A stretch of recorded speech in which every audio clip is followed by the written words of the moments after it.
Testing.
Hayes, will you please call roll?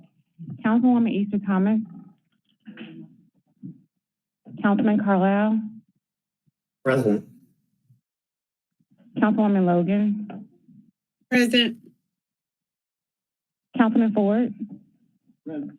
Councilman Jones. Here. Councilman Covette. Councilwoman Robinson. Present.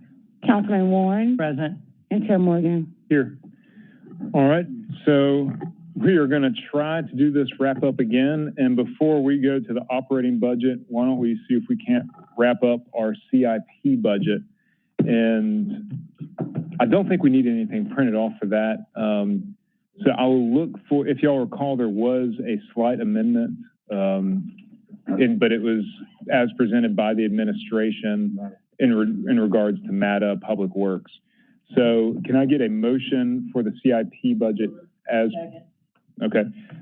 amended? So we have moved by Councilman Colvette, seconded by Councilman Warren, and Councilman Jones in the queue on CIP wrap up. Thank you. Thank you, Mr. Chairman.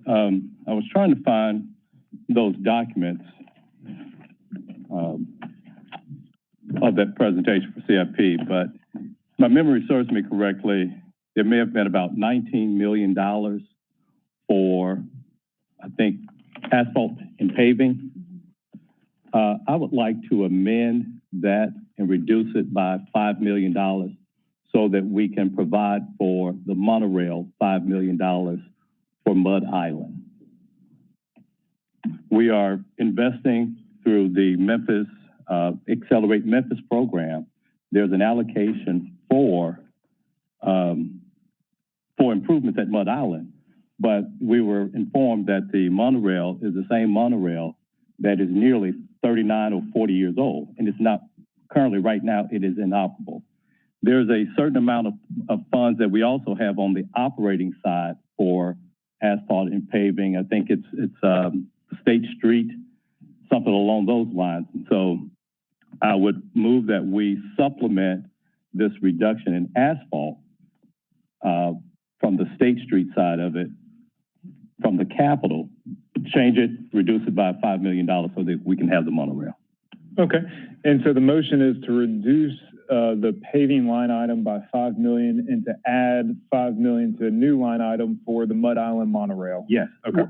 But, and then for discussion too, if it is the will of the body and if it is advisable for us to increase the CIP ask for this year by $5 million to do so, either or. So I just wanted to present that to the body for discussion.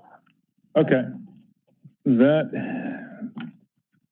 makes a difference because so are you suggesting that we increase the CIP budget by $5 million for the monorail? If it's not amenable to reduce the asphalt by $5 million to pay for that. Motion currently. Okay. All right. So the preference is I was trying to figure out which was the preference, and the preference is to cut. The preference is to get it done. Okay. All right. So we will go with the motion to cut $5 million from paving and then to put that towards the Mud Island monorail. If that fails, it sounds like there will be a follow-up motion. We'll take it one at a time. I have Councilman Carlisle in the queue. It was seconded by Councilman Warren. Then we'll go to Warren and Robinson. Thank you, Chair. Colleagues, good afternoon. I appreciate the councilman's motion. I just would say I will be voting against it. I appreciate his support for Mud Island and recognize the importance of investment over there.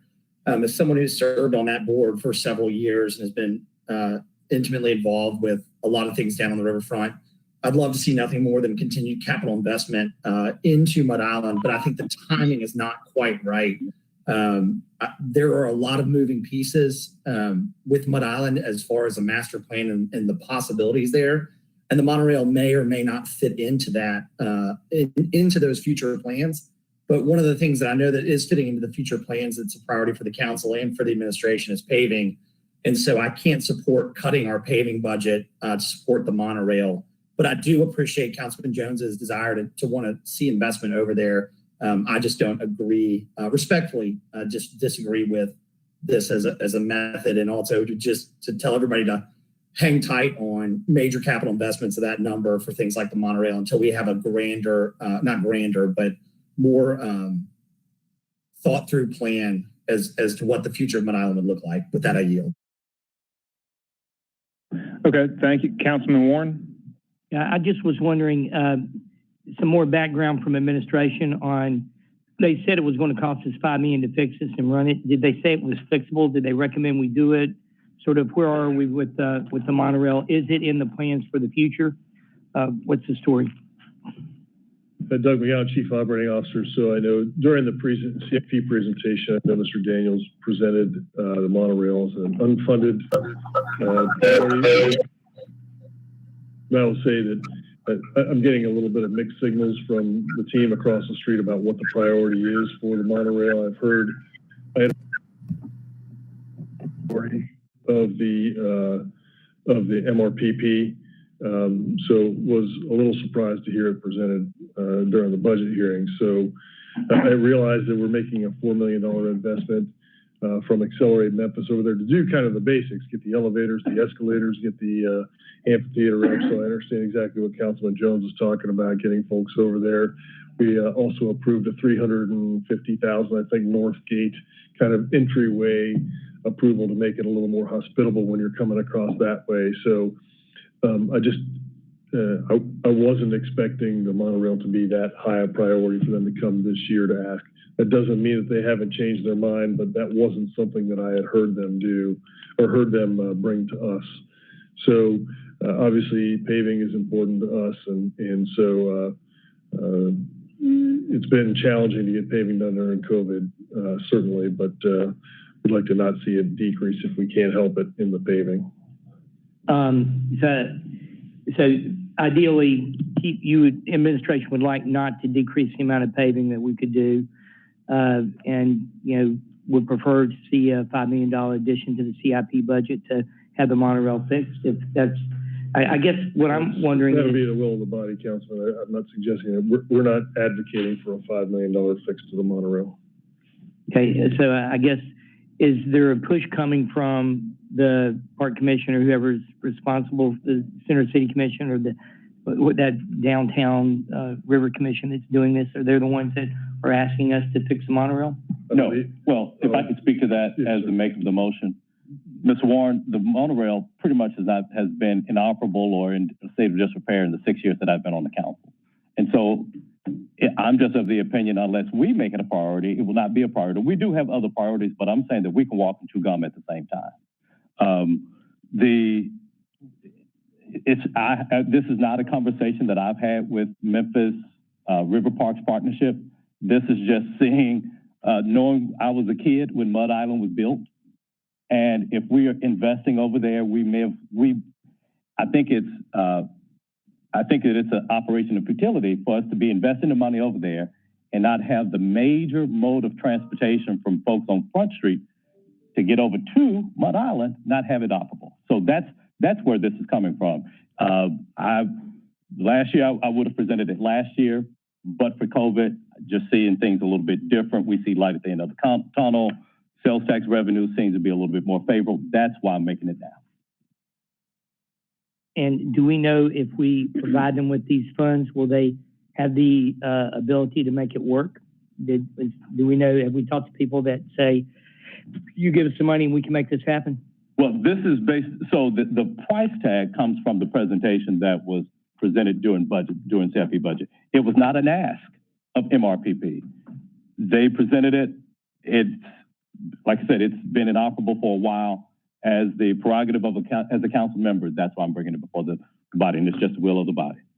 Thank you. And I just would like it done, whether it's increasing CIP, whether it's reducing from that. And so there's another amount so the 10 or the 19 million that's from CIP is not all that's in the budget for paving it. We can use it. I guess the other part that's in the operating, we do have discretion to use it. So we can supplement that with the $5 million.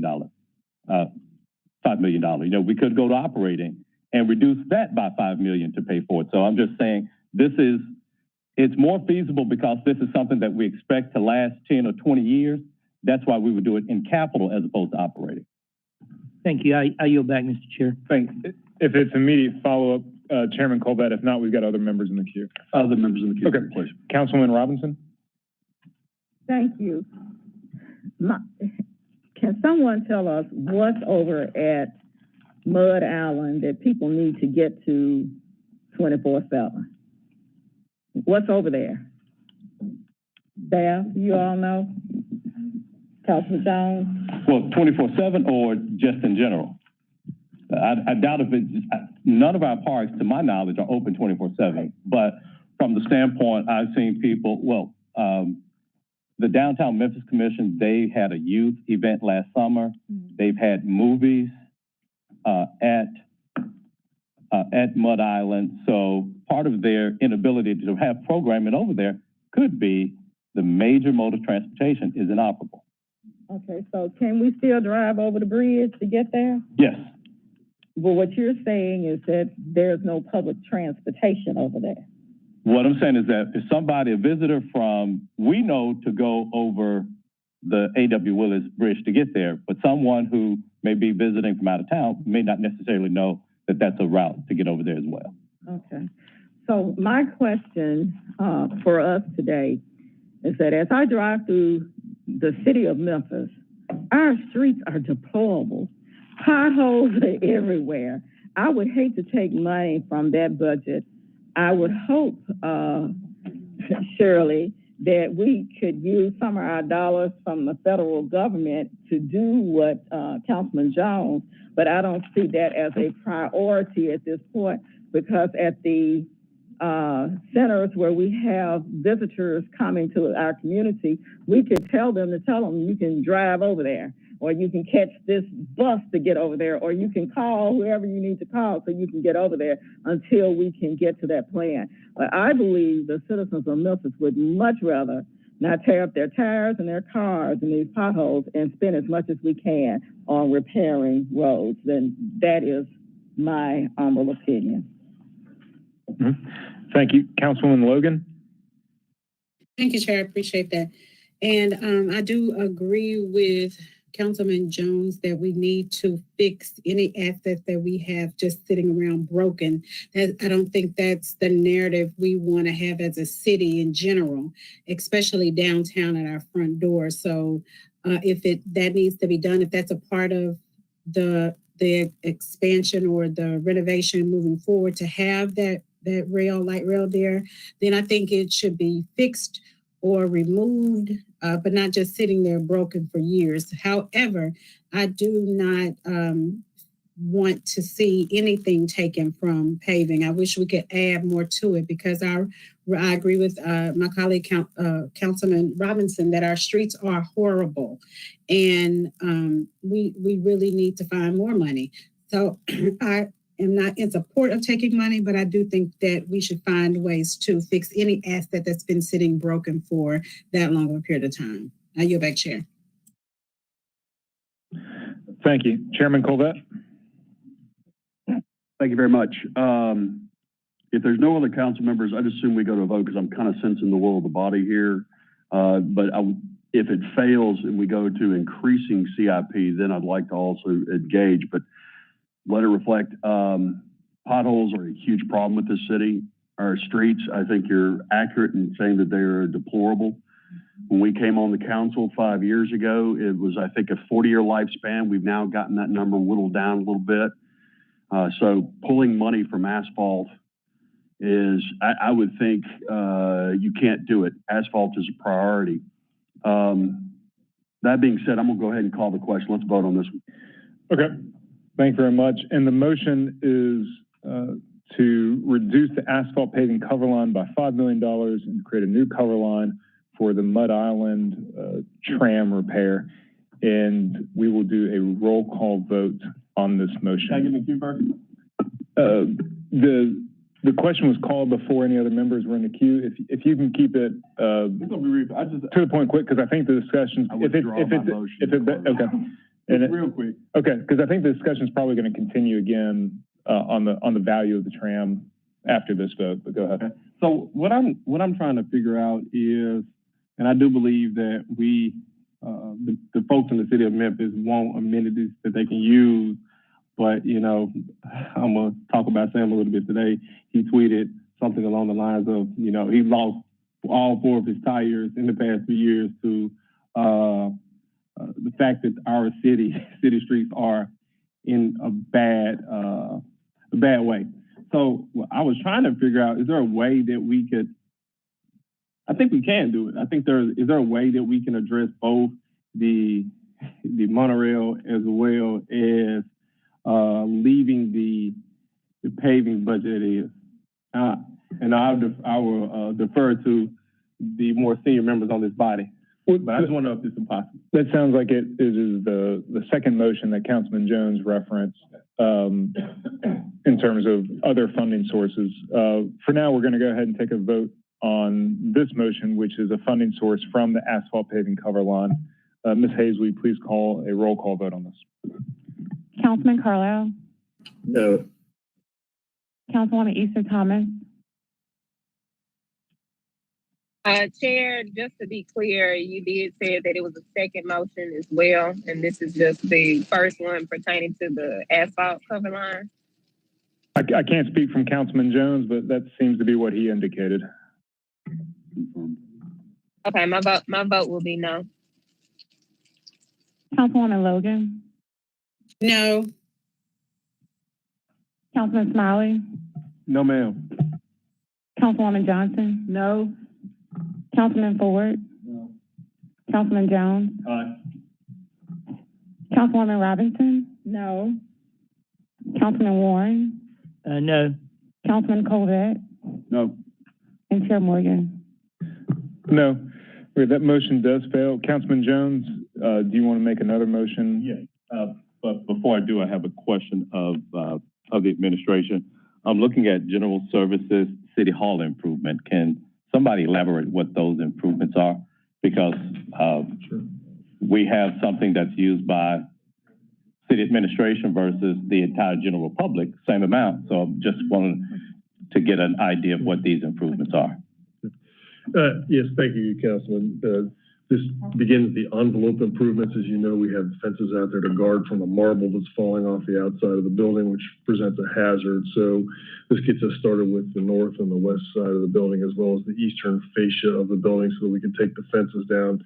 It essentially removes the marble that's falling off and failing and replaces it with like an extruded aluminum skin that looks very similar. But as you know, we've had the fence for almost 3 years because the marble started coming off. We have the lowest cost option that we found. There's value for the marble, unfortunately, but so that we can get the fences down from around and prevent the hazard of marble falling off the building. So it's a kind of a necessity for us. We haven't found any ability to just pull it off and leave it for water intrusion purposes, so we have to cover it back up. But that's what that improvement's all about. And is that an improvement that the time period should be a year, or do we think we'll have an ask next year? We think we'll have an ask next year. This gets us substantially down the road for this, but it may not be as large. Certainly won't be larger, and it may not be as large as we get going. We're going to try to preserve the stuff that's essentially the first 1.5 floors, that's recessed. We're going to try to preserve all that. But this gets us underway, and we'll know a little bit more once the project's underway if there's any more complications. We didn't want to ask for everything because we weren't sure exactly what we were going to get into. Well, Mr. Chairman, before I make this motion, I would just ask the administration, is there capacity in our ability to borrow that $5 million? Would that put too much pressure on our ability to borrow? I think Ms. Ford can answer. I think this will, as you know, every year our stance has been to try to borrow a little less than we pay off every year. This $5 million, Shirley, you can tell us how much over that would put us. We could be borrowing more to pay off what number we're at. Thank you, Council. Shirley Ford, Chief Financial Officer, 5343 Mason Road, Memphis 38120. I thank you for being here with you this afternoon. As you know, we've tried to stay within that repayment of principal to, maintain austerity measures, maintain good government. The bond rating agencies have looked on that very favorably. that we do not borrow more NGO bonds than we are paying back NGO bond principal in any given year. And we pushed the envelope a little bit this year for our CIP limit, and an additional $5 million will push us over that limit. And it also could potentially have an impact on the debt capacity that was calculated based on, a cap number plus the commercial paper that you renewed at last council meeting to maintain that debt capacity for the next couple of years in order to facilitate Accelerate Memphis. So it might create some pressure on that debt capacity. Okay, thank you. Any motion to follow? Okay. Councilman Warren, do you still want to speak if Councilman Jones hasn't made a motion? I just was wondering. Yes, Mr. Chair, this is off topic, but about the repair of the building. What is the time frame for doing that? That doesn't seem like it should be like a 3 or 4 year project. It seems like they should be able to do it and get it done. That is exactly right, Councilman. They'll get started this year.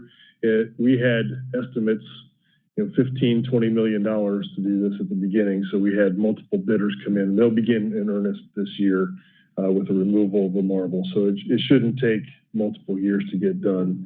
It's just a function of how much it's going to cost us when it's all said and done. We had to get a few estimates. We also, in the middle of this, as you recall, there was the issue with the cladding. It was where we had to kind of stop. Overseas, there were some fires in some high-rise buildings, and they had to inspect all the steel panels, FedEx Forum, other buildings. So we had to look at those to make sure that we weren't getting into a situation with materials that would be also, potentially risky from a risk perspective. So that's why it's taken us a little longer to get to the solution we have today. But the construction shouldn't take multiple years. So I'll get you a better estimate on that. Thank you. Thank you, Mr. Chair. Okay, thank you. Chairman Colvett? All right, withdrawn. Any other council members, questions, comments, or motions on the CIP budget as amended? All right, seeing none, we're going to go to a roll call vote on the CIP budget as amended. Ms. Hayes, would you please call the vote? Councilman Carlisle? Aye. Councilwoman Easter Thomas? Yes. Councilwoman Logan? Aye. Councilman Smiley? Aye. Councilwoman Johnson? Aye. Councilman Canale? Yes. Councilman Ford? Yes. Councilman Jones? Aye. Councilwoman Robinson? Aye. Councilman Warren? Aye. Councilman Colvett? Yes. And Chair Morgan? Chair votes no. All right, that CIP budget is approved as amended, and we will have it on the agenda at our next meeting, June 15th on Tuesday. We will now go to the operating budget. I guess I should hit the gavel after it's approved. We will go to the operating budget, and first we're going to go to Chief Ford and Chief McGowan for a proposed amendment by the administration to what we already have on the floor. Chief Ford.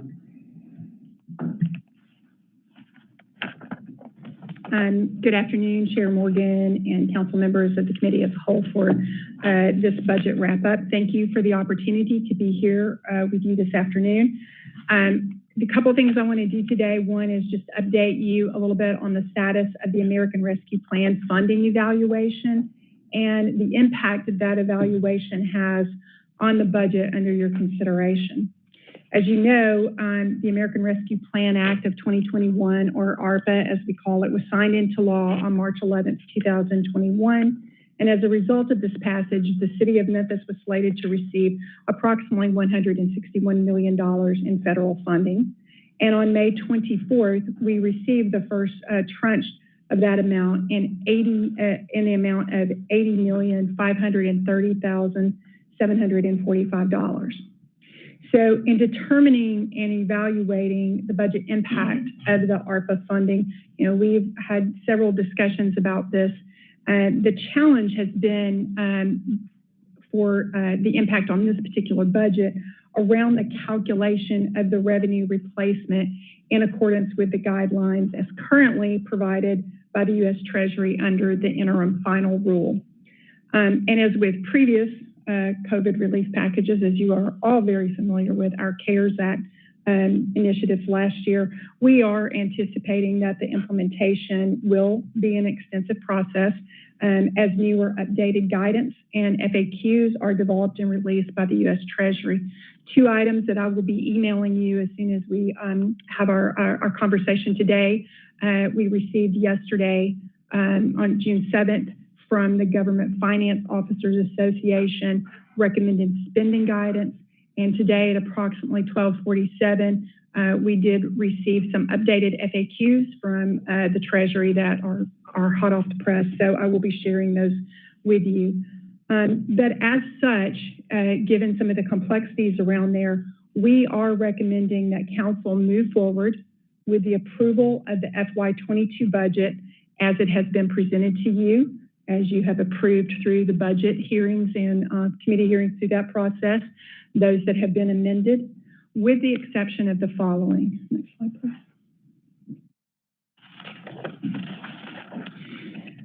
So those exceptions are: one, the consideration of the proposed adjustment to the salaries expenditures of the Public Works Division. We are proposing to reduce that expenditure by approximately $1 million. We would also propose a correction to the state funding revenue line in amount of $5 million to properly reflect the amount now determined to be granted to the city by the state. And as a final, an adjustment to the federal funding revenue line for the ARPA revenue replacement that was originally proposed to you in the amount of $18 million. As we've talked about, this budget creates a shortfall of approximately $23 million. And to address the balancing caused by those adjustments, it is recommended that the budget be amended to include a budgeted planned use of unassigned fund balance in the amount of $23 million. Next slide, please. So as noted during our previous discussions, the potential revenue replacement can only be measured at 4 points during the grant coverage period of March 2021 through December 2024. And as a result, the potential revenue replacement for fiscal year 2022 cannot be measured until the close of December 2021, because the actual calculation is based on actual calendar year revenues as part of the calculation. So just kind of putting some reminders and parameters around last year's budget. As you recall, during our budget creation, this council approved a budget planned use of approximately $38 million of assigned and unassigned fund balance. Fortunately, we are not forecasting to use any of that balance to close out the fiscal year 2021. And I know that many of you were concerned in our last conversations about the use of fund balance for fiscal year 2022 and the impact that it might have on the city's bond rating. I would like to report to you that during the bond rating evaluations and presentations of the last year, the rating agencies did not penalize the city for a budgeted planned use of fund balance of approximately $39 million, and instead took the approach in that the city was being very conservative with its revenue forecast under the financial, economic, and socioeconomic environment that was brought on by the pandemic. And as a result of those evaluations, the city maintained its credit rating.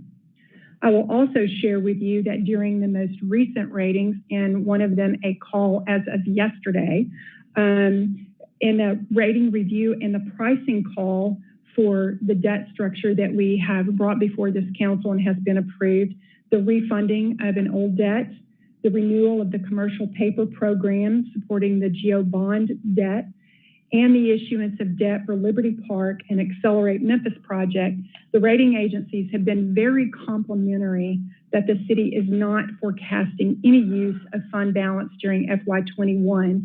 And they were well satisfied yesterday with my presentation of a conservative, well-planned, well-vetted, and delayed execution of ARPA revenue replacement and other related ARPA initiatives. Next slide, please.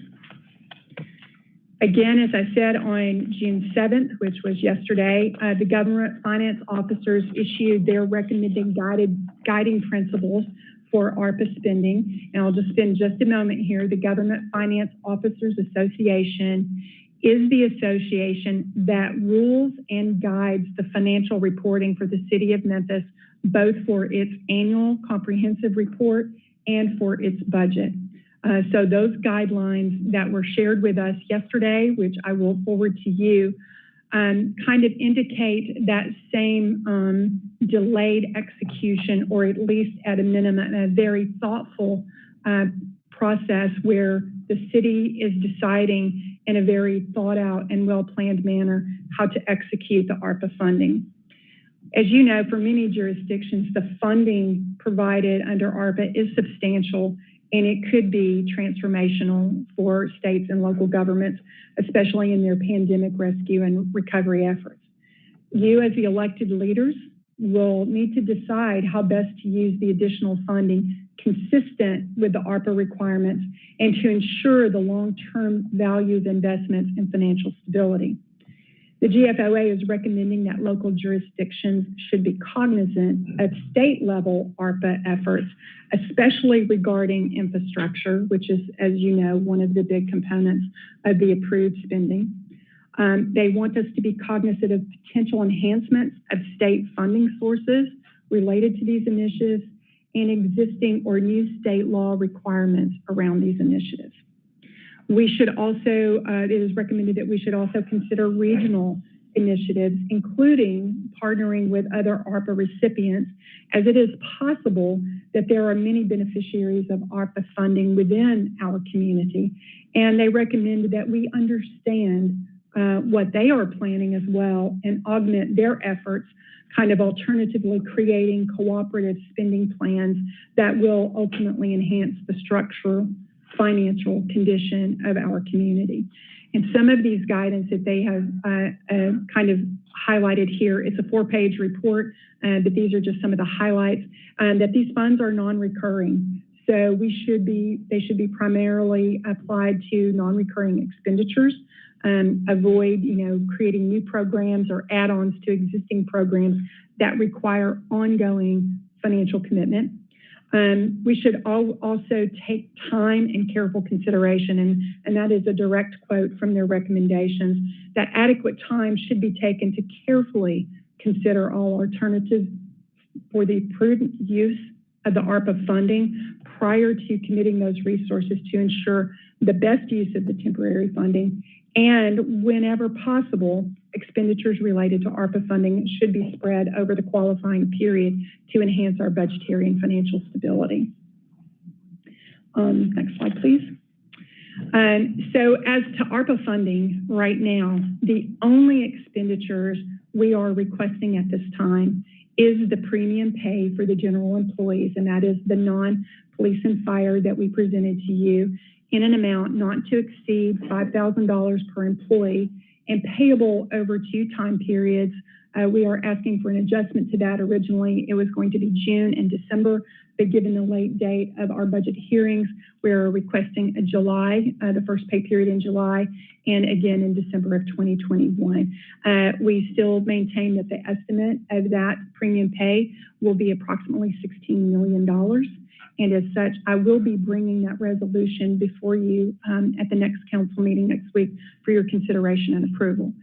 So having said that, we are asking that this body consider removing that item from our proposed budget, the item of the $18 million, making the correction to the $5 million for the state funding, allowing us to reduce the public works expenditure by approximately $1 million, and approve an assigned use of fund balance of approximately $23 million, with a caveat, knowing that after the close of December, we will again have the opportunity to calculate for any potential replacement, and that replacement obviously would reduce any amount that might be against that planned budgeted use. I will also say, as we get comfortable with additional guidelines and the comments to the Treasury are due by July 16th, I will be presenting comments on behalf of the administration to the Treasury in regard to the philosophy and the mechanism of the reporting of the revenue replacement calculation. But until that time, when we receive additional guidance, we will also have an immediate calculation related to the calendar year FY20, which can be attributed to our FY21. And all things being equal, that we plan to break even for this year, any monies that would be identified as revenue replacement would fall to our bottom line and increase our current unassigned fund balance. So with that, I'm going to turn it over to Chief McGowan for additional comments. Thank you, Chief Ford. Just a couple of summary comments. We did our level best to bring you a budget that we thought was consistent with the priorities as you all have expressed them and as the mayor has expressed them, and with the guidance that we had at the time that we presented the budget to you. It's a dynamic time and things change. And so what we're bringing to you now is what we believe is a solution for a budget that we presented to you, that you all put your fingerprints on and said, we're going to make the following changes to this budget. We believe that this is how the budget should be modified and presented for FY22, and this enables us to do that. Bringing forward this $23 million use of fund balance is not something that you would typically be doing in a regular year. We have not done that in the past with the exception of last year's pandemic. As Shirley said, I'll put it as simply as possible. We expect that our bottom line will increase at the end of this year, that we should be putting some more money in. So it's not really going to be a $23 million pull out of the unassigned fund balance net. And we also expect that there will be some revenue replacement when we make that calculation. The last thing I'd like to say is that this use of fund balance will not even come into effect until approximately March or April or even May of next year, when we would be making that first move to transfer money in, because realize we get our property tax and sales tax. So we are cash rich through the first 10 months of the year, and we wouldn't be making a move on this until the end of the calendar or the end of the fiscal year. That gives us time to make that calculation, but this is a plan for success. I think the alternative is to move forward with the ARPA funding with the chance that we're going to have to essentially pay it back out of fund balance. So this is the surest path forward. We believe it's the most expedient way to put the budget into operation that you all have helped us come to conclusion on, and that all of you approved at every turn as we had the hearings, so with minor modifications along the way. So I would encourage and ask for your support of that approach to the FY22 operating budget, knowing that we will immediately in the month of August enter into a robust discussion about how we allocate ARPA money once the guidance is finalized. I will say, just as a confidence builder, the cities of Chattanooga, Knoxville, and Nashville are all delaying any hearings with their elected officials on ARPA until late August or early September at the earliest, so that because they know the guidance won't be coming out until then as well. So I'll conclude my comments and take any questions y'all have at that point. Okay, thank you very much.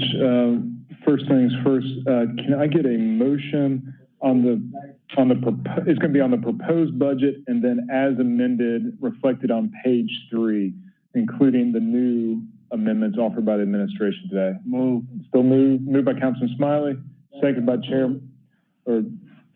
second by Ford. All right, any council members for comments, discussion? Councilman Warren? Could you talk a little bit about what was removed from the public works salaries and why we chose to take that $1 million and just didn't do $24 million? Why did we decide to do that? So I'm looking at some of the experienced council members here. I won't say the word, but we used to, with a number of positions, we had a calculation, and then there was another line where we actually removed some of the money from that.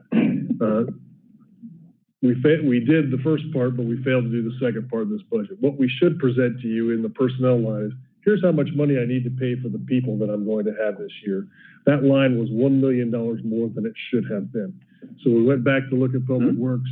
The director confirmed that, yes, it's $1 million higher than it should have been. He can hire all of his positions this year, and he'll have enough money in there to do that. So it was just a simple error that we somehow fell back into our old habits.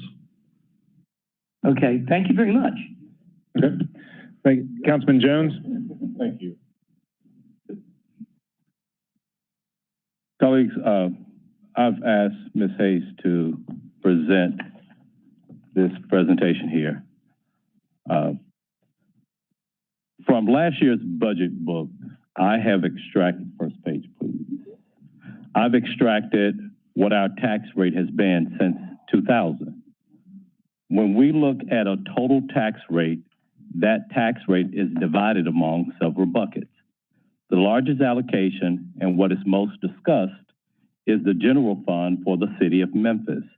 And there are other categories such as our debt service and capital pay-go that comprise our total tax rate.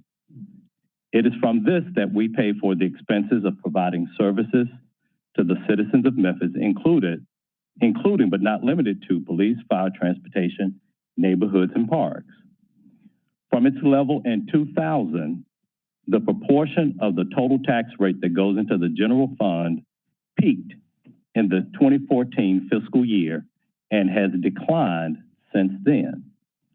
I would contend that the adage, you get what you pay for, applies here when it applies that the overall level of basic city services is lower than the expectations of many Memphians. In 2008, the total tax rate stood at $3.43, with $2.34 going to the general fund, and the adopted budget revenues were $540 million. In 2020, the adopted budget revenue figure was $710 million. Over that span of time, revenues increased by 100, go to page 2, I think that's reflected there. Over that span of time, revenues increased by $170 million, or 31.53%. Police and fire services made up nearly $320 million, or 59% of the budget in 2008. And of the $170 million increase over that span of time, police and fire services accounted for nearly $137 million, or 80% of the increase, and in 2020 accounted for 64% of the adopted budget. In 2020, the total tax rate, total tax rate of 23 cents lower than in 2008, with the amount dedicated to the general fund being 18 cents lower. As a government, our primary revenue source is taxes, and taxes are how we provide the services to our citizens that make Memphis a desirable place to live. Last year, we had the benefit of the CARES Act funds to help offset some revenue shortfalls, but guidance so far seems to have taken that option away. As a budget committee meeting, in a budget committee meeting a couple of weeks ago, we were informed that this year's budget could have a $22 to $23 million budget shortfall, as was discussed here just recently. But the largest portion being the use of ARPA funds that appear to be disallowed at this point. So I ask, what level of services do we want to provide for our citizens? We can't be brilliant at the basics with a budget that doesn't provide a basic level of funding, and when we aren't investing in ourselves as a city and the people that provide those services. It is for this reason that I recommend that we set a tax rate of $3. At this rate, it would afford $18 million for raises for all employees. And I'm going to pass out some information here. It's 2 pages each.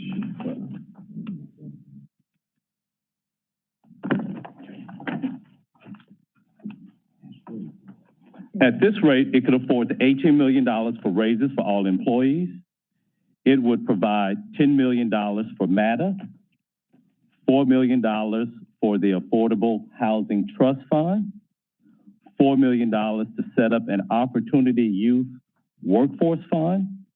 We know that Opportunity Youth exists, but since that term came into the lexicon, there never has been funds set aside to support programming geared towards these young people.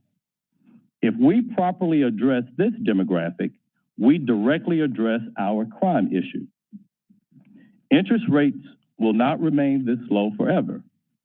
So I propose that we allocate $3 million to rebuild our capital pay-go funds.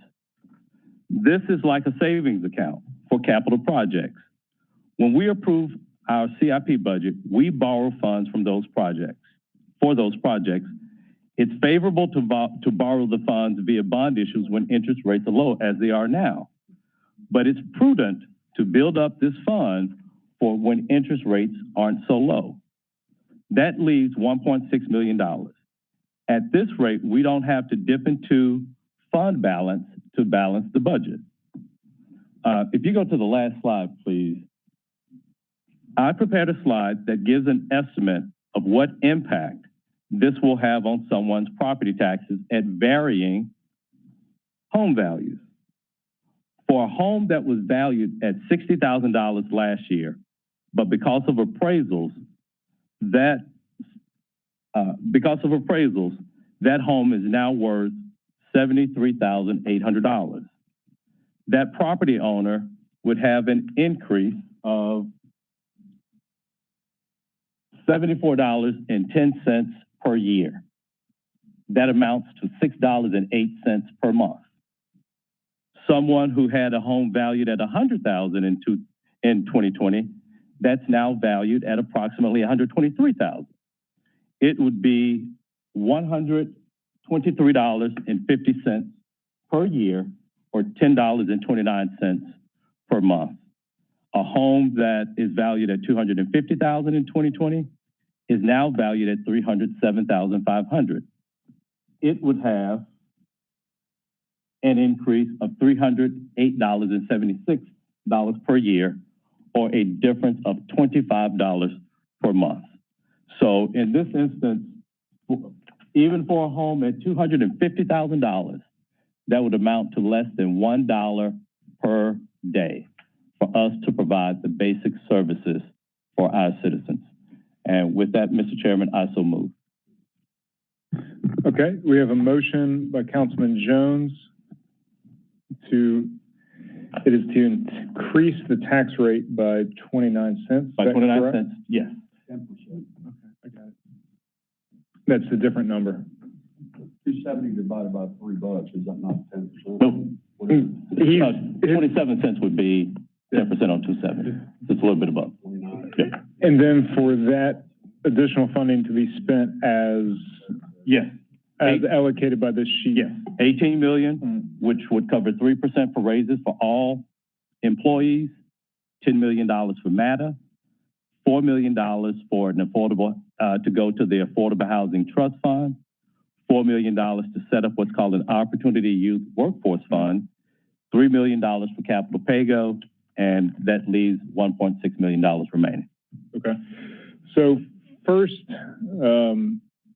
I'm going to ask to see if there's a second for this motion, and then we're going to go into whether this motion... for discussion purposes. Okay. We have a second for discussion purposes, and whether this motion is appropriate at the time, because first we have to certify our tax rate at 271 by state law before we can raise it up. Is that correct, Chief Ford? And is Alan Wade, is he on this call as well? We're going to have to bring him in. That's correct. That is, good afternoon, that is correct. There is a resolution that is in circulation to be presented to you on Tuesday. Regardless of the rate that you set for budget, I must have a resolution for the recertification rate. So there is one resolution that is passed every 4 years, and that is the resolution that is required by Tennessee law for us to reset our tax rate based on the appraisal. The current calculation of that rate is $2.71, and that is the amount, that is the recertified rate based on based on the reassessments of properties. So that must occur above, regardless of what you vote as a potential tax change to our budget for revenue, but I must absolutely certify the reappraise rate. Okay, and I'm saying, sometimes we do kind of play a little fast and loose with our motions and our resolutions and our ordinances. In this case, this is something that is very, I believe, narrowly dictated or tailored by state law. So we want to make sure if we're going to take this route as a council that the I's are dotted and the T's are crossed. And there is also a requirement for publication of the body's intent to increase the rate. And to my knowledge, that has not been done. It has to be done within 30 days. Before the vote or after the vote? No, within 30 days. If there's an intent to do so, it has to be done within 30. It says the chief administrative officer, well, the chief executive or the head of the administrative has to provide notification of the publication within 30 days of it being so. So we could approve this on Tuesday. Okay. Within the next 30 days when we approve it, the mayor has to provide to the state board of adjustment that we intend to raise the rate to $3. Okay, we're going to get Alan Wade to weigh in on that. And they have to, it may be that he's going to have to write out something legal opinion prior. I have heard a different explanation, but since we're trying to contact Alan to get him in this meeting, since we don't have him.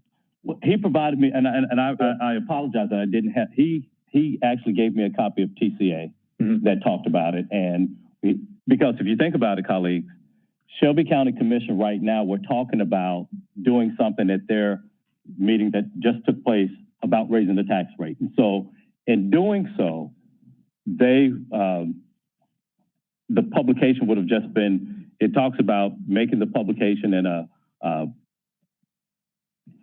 newspaper of general circulation. Okay. It just has to be done. Okay, we'll check on that. Either way, I think we are not going to be able to change the rate until after we certify it, and that's on the agenda for council on Tuesday.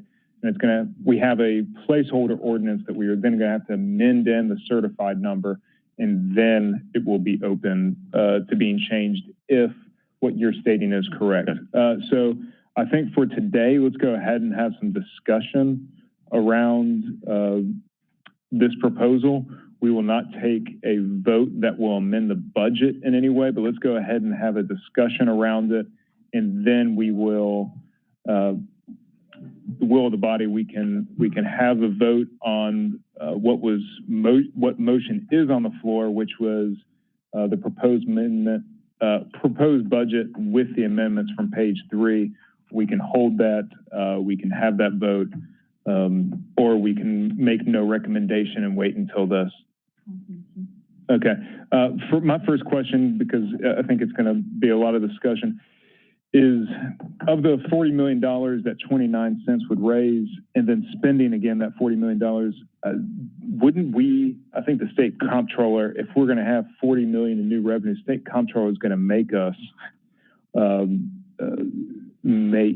is going to not allow us to pull from our $23 million from our rainy day fund.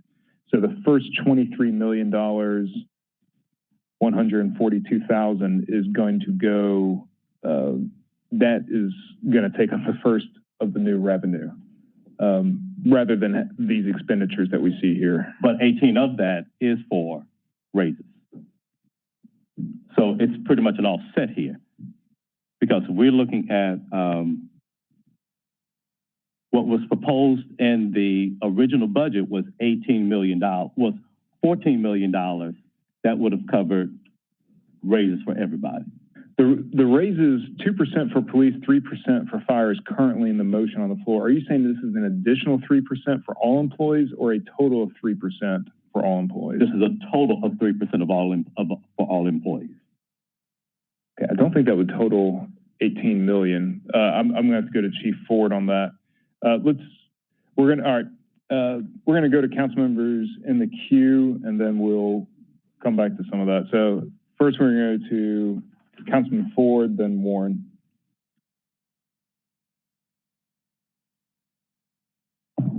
Thanks, Chair.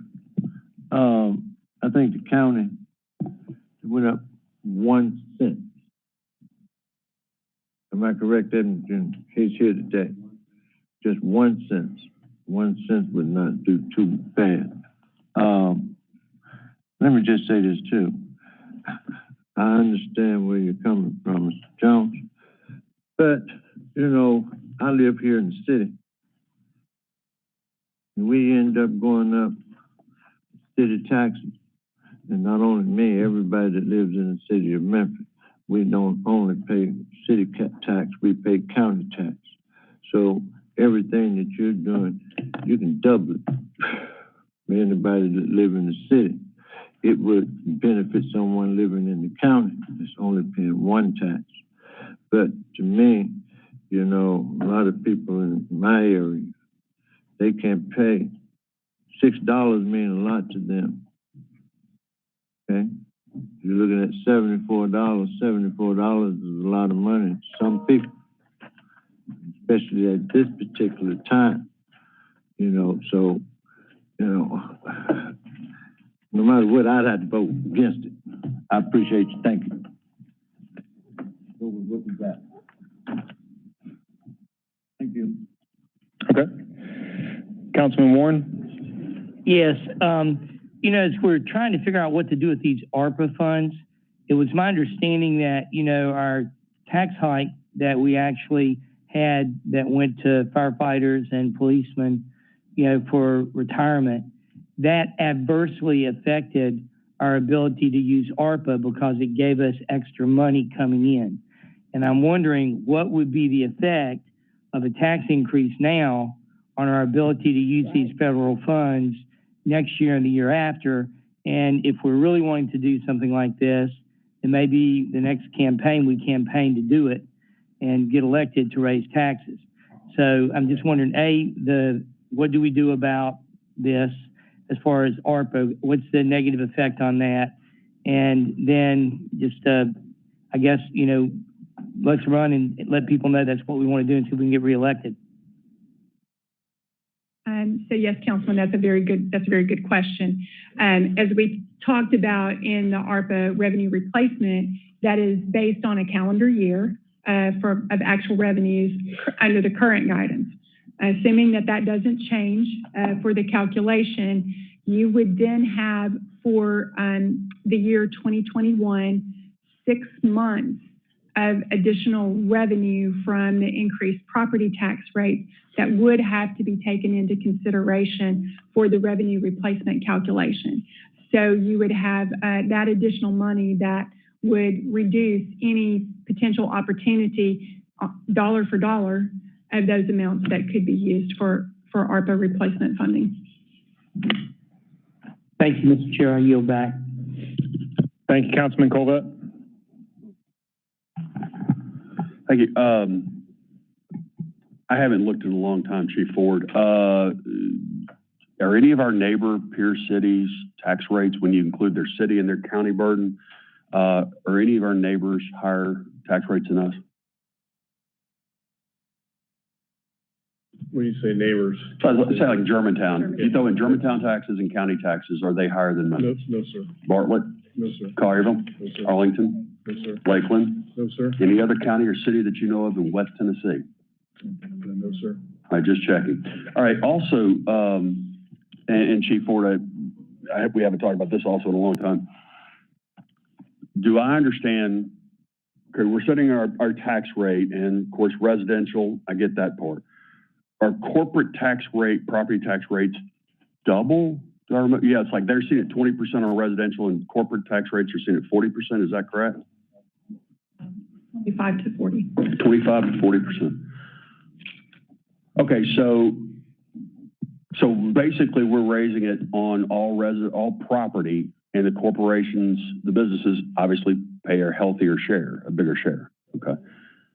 Are apartments, multifamily, are they not seen as commercial property? Yes, they are. Okay, so apartments and multifamily get taxed at the corporate rate. Yes. Thank you very much. Mr. Chairman, if I may. Councilman Jones? Thank you.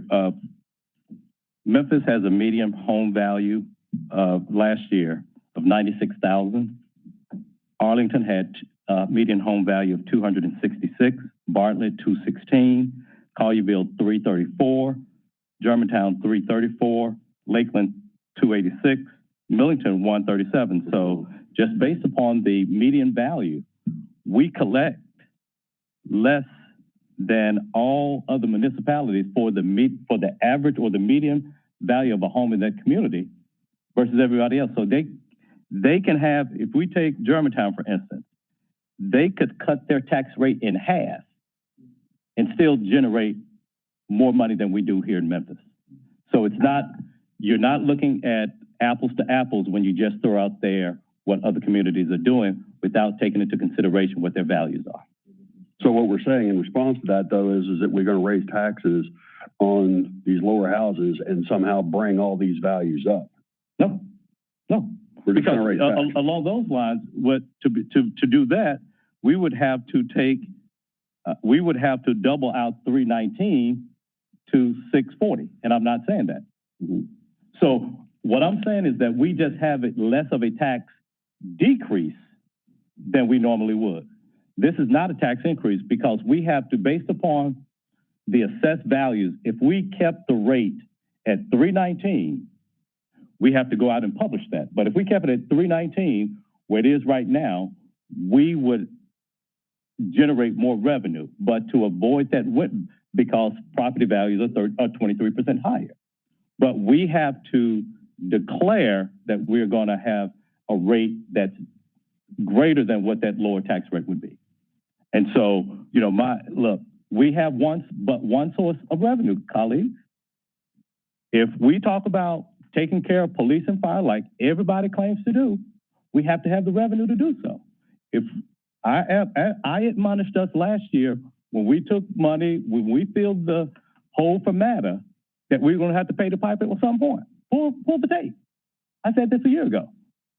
So when we look at what we're saying we want to do, we have to have additional revenue to do so.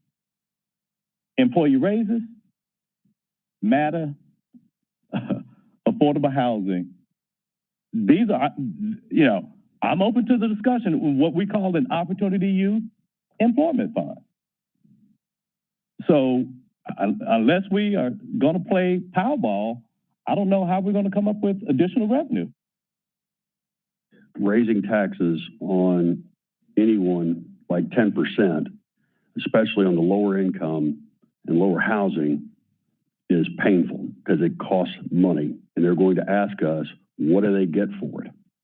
And that is what I think, colleagues, we're going to have to look at between now and Tuesday, because at the end of the day, let's cut it back to what it is. It is a 10% plus tax increase that certain families, let's face it, certain families, they're going to gripe.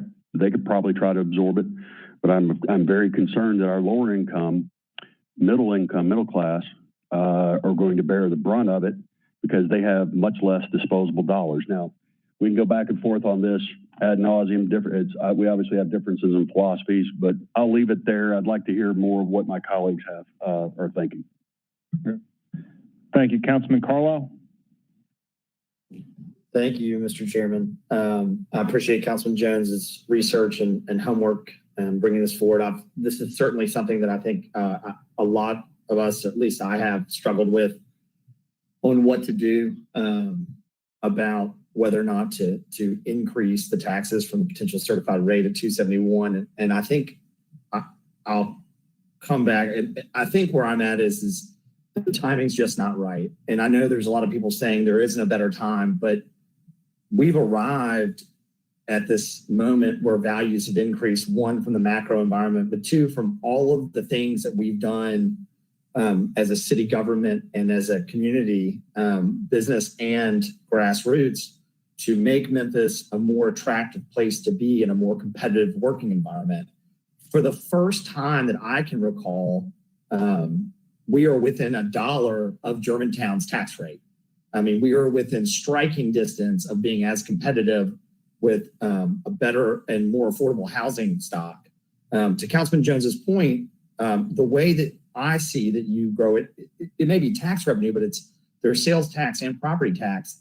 And the way that I think you grow that base isn't making it a less competitive environment or a more expensive environment, because the tax, you grow the sum of the whole by getting people to want to move into Memphis and buying and owning homes. And one of the ways that we can do that is having a competitive tax rate. And so instead of trying to squeeze more juice out of the turnip, you try and get more people to want to move here, buy goods here, do business here. And I think that this council and the councils before us, the administration, have done a really incredible job of trying to do that. And this will be the last thing I'll say about it, is one of the big things that I struggled with and reflecting on what to do is the fact that we're coming out of a pandemic. And even though that we reassessed at 4 years and now apparently 2 years, based on what the county commission did, if we weren't in a pandemic, I think I could wrap my head around maybe looking at a tax increase. It doesn't scare me to do that. I'm not worried about my political future, but I'm very, very concerned about, we keep talking about home ownership here, which is important, but there are small businesses that are out there that are struggling still. And, there are groups of people that are just getting back on their feet. And while wealthier homeowners and larger corporations and multifamily owners may pay the lion's share, it really isn't going to bother them. FedEx's stock price ain't going to move a cent. But somebody that owns a salon or owns a restaurant that's got 4 or 5 employees and their landlord passes through to them this tax increase, maybe the end of the road for them. And so taking all of that into consideration, as much as I would love to look at some of these opportunities that could come out of this, I just can't support a tax increase this year. I'm more than happy to revisit it next year, but with everything that's going on in the environment, I can't support it. But Councilman Jones, I appreciate you taking the time to reflect and put the work together. Do appreciate that. With that, Chair, I yield. Thank you, Councilman Carla. Councilwoman Robinson? Thank you. This gives me much angst because I would love to see our employees get a 3% raise. I would love to see our retirees get any raise, and it's not on this list. I would love to see each of these categories accomplished. But Councilman Jones, out of your own mouth, we've hit the lottery. And I don't want what we plan to do today to impact the dollars that we get in the future. And I think that we are tied to those dollars for the next 2 years, but we need to continue to have this conversation, and we need to share this conversation with our community so that when we get out of this quasi-governmental quandary over the ARPA dollars, then we're prepared to move forward. I support the numbers. I support us doing this in the future, but I sure don't support us losing not one dime of that lottery money coming from the federal government. Thank you for that, Ms. Robinson. Mr. Chairman, if I may. Councilman Jones? Okay, thank you. Ms. Robinson, I appreciate that, but the ARPA cannot be used for recurring events. This money would be for recurring expenses that we have on an ongoing basis. In the 6 years that I've been on the council, there's not been a proposal to provide additional revenues for the city from a tax increase standpoint. Next year will be the year before an election year. At some point we have to say to our citizens, we want to be a first-class city. We can't continue to nickel $6 on a $60,000 house. A $30,000 house, we're talking about $3 a month. How else do we do it? Colleagues, Bartlett, Tennessee, is proposing a 16% tax increase. As we speak right now, according to the Daily Memphian, Bartlett officials are proposing a 24-cent property tax hike to coincide with the upcoming fiscal year budget of $180.9 million. So the reason why, and Mr. Covett isn't here, the reason why everybody can afford to have a lower tax rate than Memphis, because they pimp Memphis. They've been pimping Memphis for all the time that I've been living. So what would the tax rate be in Bartlett if they had to have Bartlett like gas and water? Colleyville like gas and water. So when are we going to give the citizens that put us here who want economic opportunity that Matter provides? Where are we going to get it from? We can come up with ideas and hopes and ARPA and CARES. We cannot use that for recurring expenses. People need to get to work every day. People need affordable housing every day. We need to address opportunity youth every day. How else are we going to do it? $6. Somebody who has a $250,000 home would be looking at an increase of $25 per month. $300 per year to provide for the people that pick up their garbage, for the people that protect and serve, for the first responders that everybody cares so much about. We only gave one that came before impasse. We've been nickel and diming them every year that I've been on the council. Put your money where your mouth is, colleagues. Thank you. May I please continue? Councilman Robinson? Thank you. We have asked our citizens, I know we have not asked them to pay it. Oh, I don't have my mic on. You gotta get closer. Okay, thank you. I'm sorry.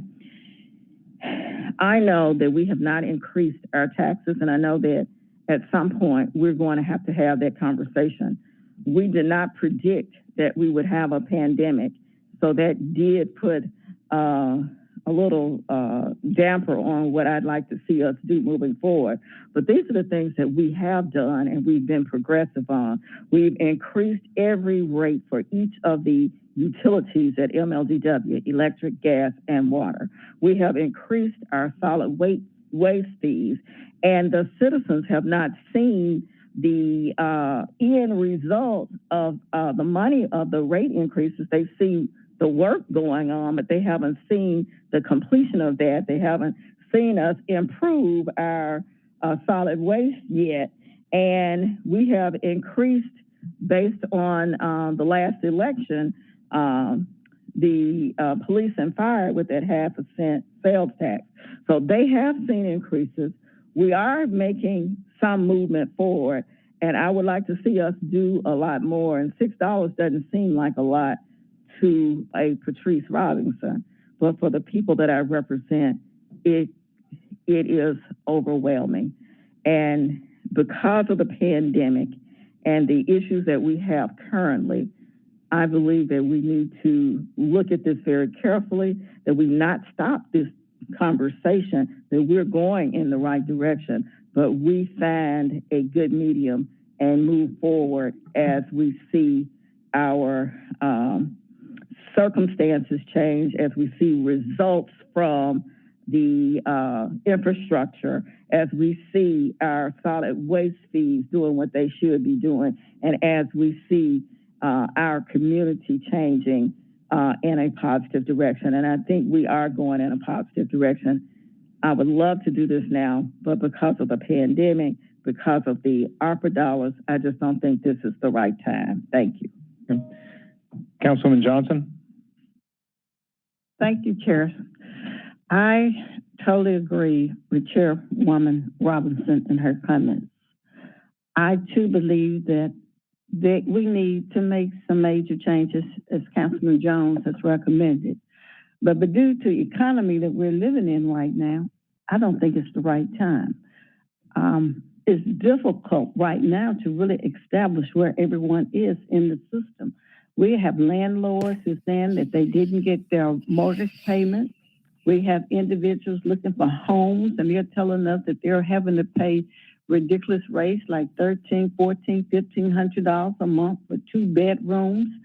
I'm going to increase that again in taxes, so that those rates are going to go up even more.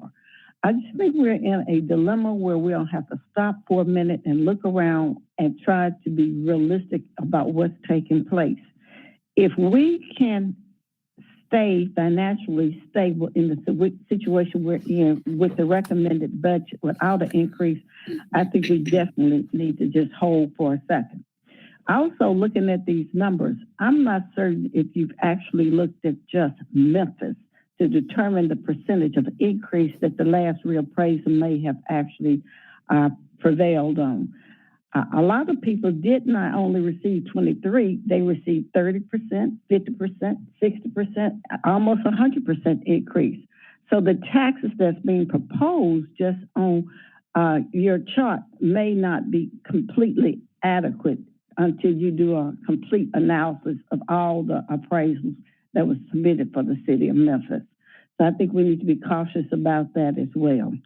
So in my position right now, being where we are economically, where the city is, where the people are, I think we need to hold and not deal with a race at this particular time. Thank you. Yep. Councilman Ford? Thank you. What I'd like to say, do not compare Memphis, Tennessee with Bartlett, Collierville, Germantown. Big difference. Give y'all a little history. District 6, black area, poor area. Funds are not there. But now if you want to go back and you want to talk about Bartlett, Collierville, all these other places, they were black areas. They put us out of there. Okay? Bartlett was black. Collierville was black. Germantown was black. Property, they kind of condemned it at first. And when they took it away from all of us, and then when you went to try to buy a half an acre, you could not afford it. Those houses out there are no comparison to what the houses that's in South Memphis, where the people are kind of suffering. They had to move to North Memphis. They had to move to all these areas, but they were our areas at first. They were ours. I only know about 2 families that did not let that happen. And that's in Germantown and all others. But those properties were kind of taken. And hey, when you're talking about taxes, they ought to have 3, 4, 5 times more than what we should have. And then not only that, our problem is when you say there's no money, number our taxes, you need to go up there to Nashville, talk to some of these senators, especially one, and I'm quite sure y'all know who I'm talking about, that made all these rules, regulations they voted on to make sure we could not have all these different things happening in here. In Tennessee, period. You know, we're kind of bordered by 9 different states. We're the only one that don't have different taxes, like payroll tax, things like that. One person did it, one of our senators, and they passed it. But you know, that's why when you just said people making the food and pimping us, you doggone right, but there's some of the folks that represent us are pimping us. If you really want to say what's going on. That's where we need to start. But like I said, my district, North Memphis, a lot of the people can't afford this right now. Then, like I keep on saying, we're not going to pay city tax. We're going to pay city tax and county tax. So we're going to pay double. We're the only ones. I love to live in the city, pay that one. I mean, in the county, pay that one. Okay? So we need to wake up and smell the coffee and see what's going on in Memphis. And then, like I said, we've had this pandemic, everything else. Hey, we suffering. My folks are suffering. Some are not. Never have, never will. But our people are. And when you're talking about Memphis, what is the percentage of black that live in Memphis? Okay? the areas that we live in, the things that happen, things that we don't get that everybody else gets. You know, we talk about matter. You know, we really need to get rid of the person that's over matter. I'm just being honest because he don't like black people. Okay? Just to be honest. Okay? Let's be for real today. He don't. You know, he want to cut the buses out in my area to go out almost to Germantown, all these other places to take my black people to go to take care of some white person's children. Check it out, Cip. I'm telling the truth. I'm not lying to you. But we have to walk 6, 8, 10, 12 blocks down the street because he felt that it doesn't make a difference about us. But you want to give him some more money? They got it. Okay? A lot of these people got it. That's just like the school system. They got more money than anybody and still want us as a city to give them some money. You know, that's where we need to start taking things away from, and maybe we can kind of prosper a little bit more. Okay, we'll be able to keep some of the money that we have, but we can't because those are the ones that's pimping us, you know, taking advantage of us.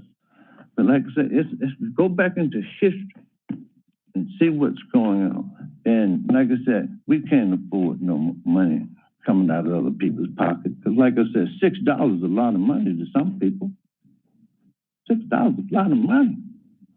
You know, at least I can go buy loaf of bread and something else. It's a lot of money. Don't go up on, hey, don't do that to people. Not my people. Okay. Thank you. Thank you. Councilman Logan? Thank you, Chair. I appreciate that, the opportunity. I do appreciate Chairman Jones bringing this before this body. Most of the constituents that I hear from in my district and in other districts are very concerned about the trash, the crime, the spin outs, the situation with our school system and a number of the housing stock or lack of affordable housing in our community. And, you know, these are the constituents that some of you have mentioned today that are low income or those that have been affected by the pandemic. They're the ones that I see the most on my thread or in my inbox or calling me or texting or stopping in the grocery store along the street. They're very upset about the conditions in our city, the trash, the crime, the graffiti, and there's two dynamics going on in our city. There's the prosperity and the development that seems to be happening in parts of the community, but then there's a spiraling that's happening where people live in the neighborhoods, and it's very alarming. You know, the crime rate. There's so much that we need to, as a body, really be concerned about. And you know, it's going to take dollars. It's going to take collaboration. It's going to take us doing the hard work. And I'm so appreciative that we're having this conversation because we have to address it. You know, it's like we're going around giving a blind eye to these things, but it's real and it's going to affect every part of this city. And so we do need to have this conversation. We are going to have to generate some additional revenues, and we know how we generate revenue. So that has to be a consideration. I am also concerned that we are at a volatile time. We are at an uncertain time. We haven't stabilized yet. There are a lot of businesses that are still trying to stabilize. And so, you know, us looking at ways to possibly do both. I hope we take a hard look between now and Tuesday at, you know, what the options are and how we can tweak some things to make this happen, because we have to address the elephant in the room in the city. So I do appreciate Councilman Jones bringing this, because even the constituents that we consider when we say they can't afford it, they are the ones that are crying the most for change and for us to make a difference in our city. I do agree that we have gone up on all of the fees, storm and sewer, and the solid waste management most definitely is an issue, and MLG&W. And it seems like the services have not improved to the degree that we shared. So we do have to get some things in order before we can consider that much of an increase potentially. But I just wanted to say I do appreciate the conversation, and we need to continue this conversation and come to some solutions that will turn our city around. With that, I yield back, Chair. Okay. Thank you, Councilman Logan. That's all the members I have in the queue. And I will say, so Councilman Jones, we can't change the rate at this time. What would be in order would be a motion to spend an additional $40,600,000 out of the budget, knowing that it would be out of balance, and then we'd have to take steps to address it. That is a motion that is allowable at this time. Is that the motion you wish to make? No, Mr. Chairman, I will bring this back up I'll make a motion on Tuesday to address this. Okay. But if I may. Councilman Jones and Canale. Oh, well, I yield to Ms. Canale. I haven't, I don't think he's spoken yet. Councilman Canale? Mine is not about Councilman Jones. Okay. Just before we conclude, I'll make my motion. Okay. And Councilman Jones, yeah, if you can make it brief. Yeah, and I think we've heard a lot of points from each other, and we've given this a considerable amount of time. And I know it's going to be on everybody's mind between now and Tuesday. Yeah, but, a couple of things I want to add to this, colleagues, is that everybody's facing the pandemic. Arlington is now facing or has proposed an 11% tax increase. And I just received a text message from a concerned citizen. Do you think that the landlords are going to pass along this tax decrease to their renters? No, they're not. No. This is going to be a decrease. We're taking the tax rate from 319 to 27. Okay, Councilman Jones, this is where I was going to be concerned. We're going to start a whole new debate. If there is not a motion for this at the time, I think let's go on to council members that do have a motion, because now we're going to get into another rabbit hole about an issue that we will not be voting on today. I will save it for Tuesday. Okay. Thank you very much. Councilman Canale. Thank you, Mr. Chairman. Chief McGowan, the space that you found for city court clerk for storage, will that require any funds for build out? Not that I'm aware of, sir.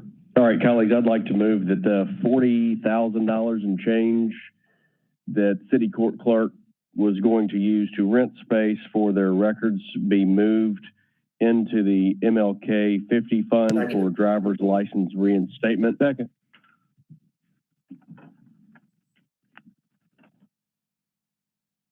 Okay, let's try to state it exactly. So it's going to be a 40, if you can give us a number, because it's going to reduce the material and supplies line item from city court clerk by X amount and increase which line item by that same amount.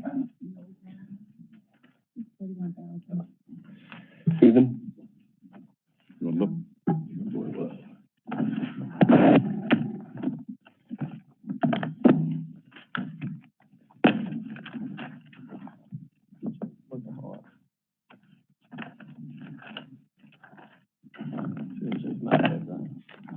I guess while I was looking it up, I'll just mention that we're using the old Fire Station 43, some of the space there, since we intended to keep that building around for community use. So that's what we're going to use for the storage.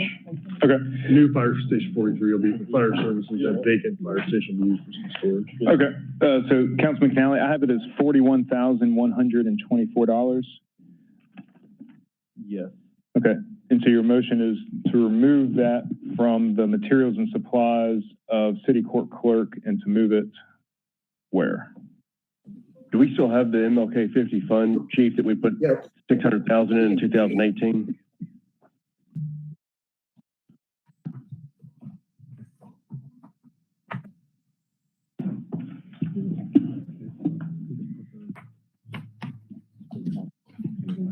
I'll have to look at it, sir, 'cause I don't remember if there's any balance in that. Off the top of my head, we're looking right now to see if we, I think we So let closed me that ask you, account. Chief Ford. Okay, where could we put it and to do another driver's license reinstatement event like we did for MLK 50? It wasn't. We can put it in city council materials and supplies for just that purpose. Okay, Okay. All right. sounds good. All right, that's the motion. It's Thanks, sir. It's $41,124 from city court clerk materials and supplies, which was the rent line item, which we believe and hope is no longer necessary, to the city council materials and supplies item to be allocated at a further date, but with the intention of a driver's license reinstatement program. That's a motion. Do I have a second? Second, Councilman Smiley. Any other comments or questions from council members on that item?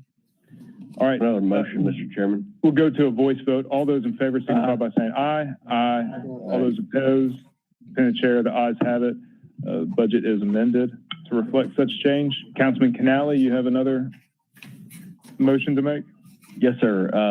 I would like to move that we increase the CIP budget by $300,000 and give that $300,000 to the Levitt Shell to finish their renovation project. Okay, we do not have the CIP budget on the floor at the time. At the moment, we were speaking about operating, and we already approved the CIP budget earlier in the meeting. So let's get rid of the let's work our way through the operating budget, and then we will move to reopen the CIP budget once we do so. Would it be best just to wait and do it on Tuesday?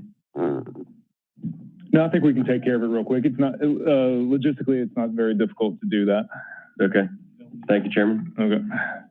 Any other motions, comments, questions from council members about the operating budget as amended, the original motion on the floor?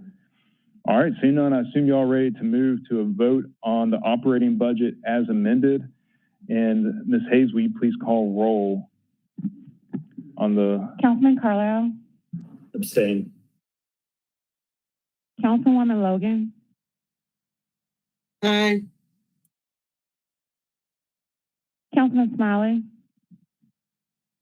Yes, ma'am. Councilwoman Johnson. Yes. Councilman Canale. Yes. Councilman Ford. Councilman Jones. No.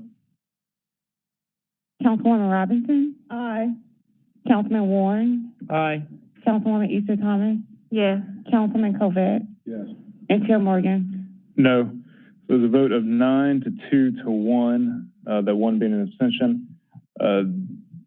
That does receive a favorable recommendation, and that will be on our agenda for Tuesday, June 15th. Mr. Chairman, I move to reconsider the CIP budget as amended. All right, let's do that without objection. No objection. We're going to open back up the CIP budget. Councilman Canale, will you please make your motion? Thank you, Mr. Chairman. I move to increase the CIP budget $300,000 with that $300,000 directed to the Levitt Shell to finish their renovation project. Okay. And do I have a second on that motion? Second. Seconded by Chairman Colvett. Motion made by... Okay, Warren. All right. Moved by Councilman Canale. Any comments or questions or discussions?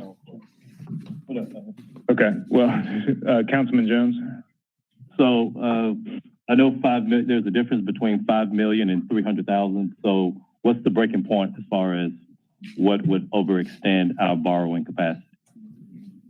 We currently have, we're at 2 million below our threshold, so we can accommodate the 300,000. Okay. We'll have. Well, I would move that we increase the CIP budget by $2 million, and we'll I'll find $3 more million in order to do the monorail. Okay, Councilman Jones, first we're going to handle Councilman Canale's motion. Then, I'll make a friendly amendment to increase it to $2 million, the CIP budget. All right. Let's see. Yep.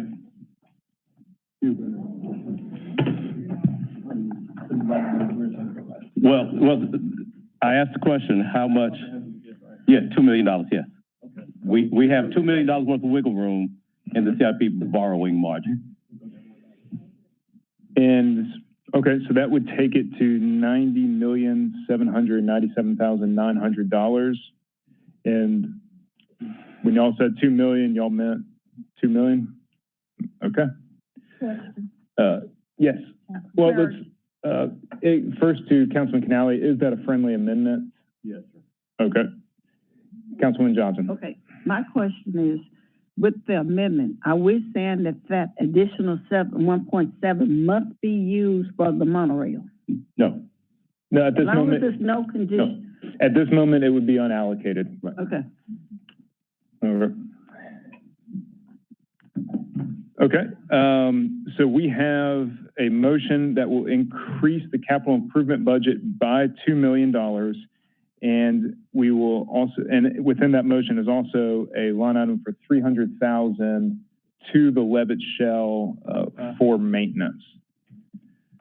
Any other comments or questions on that motion? All right, seeing none, let's move to a voice vote. All those in favor signify by saying aye. Aye. All those opposed?